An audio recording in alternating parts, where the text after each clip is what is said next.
Providing the necessary and appropriate context when communicating anything makes a tremendous difference in being understood. It also enhances the impact delivered.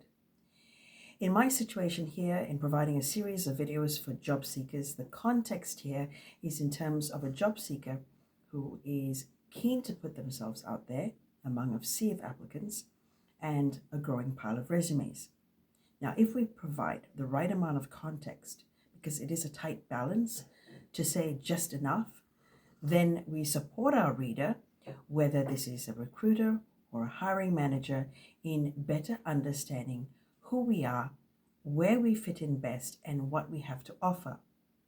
So one of the ways in which we ensure that we provide enough context for any information we share, and I've said it before, is to step into the shoes of the reader. Today I want to focus on how we can do that in a resume. So let's take the headline, for example. Some people incorporate a headline in their resume and some just make do with a summary section. I think there is definitely a ton of value in creating a headline in your resume. So this is what I mean by context. Set the scene. Think about what you want your reader to think about you. It's challenging sometimes when you've had a varied career or a very long career with ups and downs along the way. To think about how you want to position yourself. It's hard to step back and think about what this means for you, what it means for a potential employer. But if you're finding it uncomfortable, think about what it feels like for the reader. Readers are not likely to do the work needed, and they may take the easy way out. They may hazard a guess, they may jump to conclusions, and we don't want that in our resume. We want clarity, distinctiveness, and we want our unique value to jump out. So it's on us to make those takeaways clear and visible and distinct for our reader.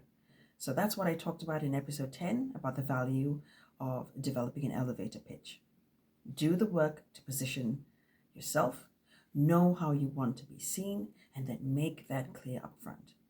So I'll use myself as an example for my resume headline. I could go with B2B tech writer or editor and writer, but I feel that that's not enough.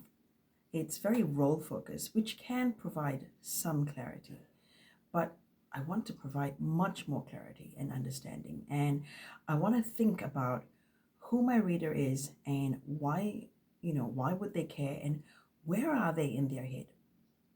So instead, my headline says, empowering SME businesses to get discovered, to engage and convert new customers, and to grow through compelling narratives.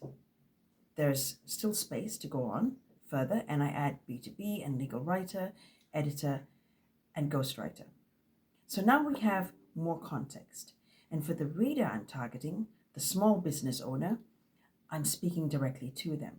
I'm speaking about their challenges, and I propose a way forward. So this is what I mean by context. We know what we mean when we write because we understand who we are, what we're capable of, and the points we want to make. But sometimes those points are not as clear on the page as they are in our head, which means that the reader does not arrive at the same conclusions that we do. So we need expansion and we need more details to create the right sort of impression. Now let's use another example, but this time in the work experience section. So let's say an IT person, as part of an IT role, you might mention that you work within a multidisciplinary project team to drive IT security enhancements. Okay, the way that you can add more context here is to consider what a reader or a hiring manager is looking for or would find valuable. So what's the big picture impact of what you did rather than just a description of the fact that you worked in a team? How many successful projects were you involved in? Were some fraught with multiple challenges, but you found a way through them time and again? Did you wrap up the project in half the time? Did you come away well within budget? Was this a team of 5 or 70? Were you appointed the project lead, or did you put your hand up? Were you promoted into this role? And Why was this not even mentioned? All of these are rich elements to include that can truly add the wow factor for the reader. This is the context we need to drive at all times. Drill down into a certain level of detail, but then bring it back up again to provide a big picture perspective of what that means to the team or the organization as a whole. Now, we need to connect the dots for the reader, and we need to articulate our impact. This isn't the place to beat around the bush or to be subtle or, just sort of let it be implied. People don't read resumes cover to cover. They scan, they pick up highlights. So chances of missing subtle elements are pretty high.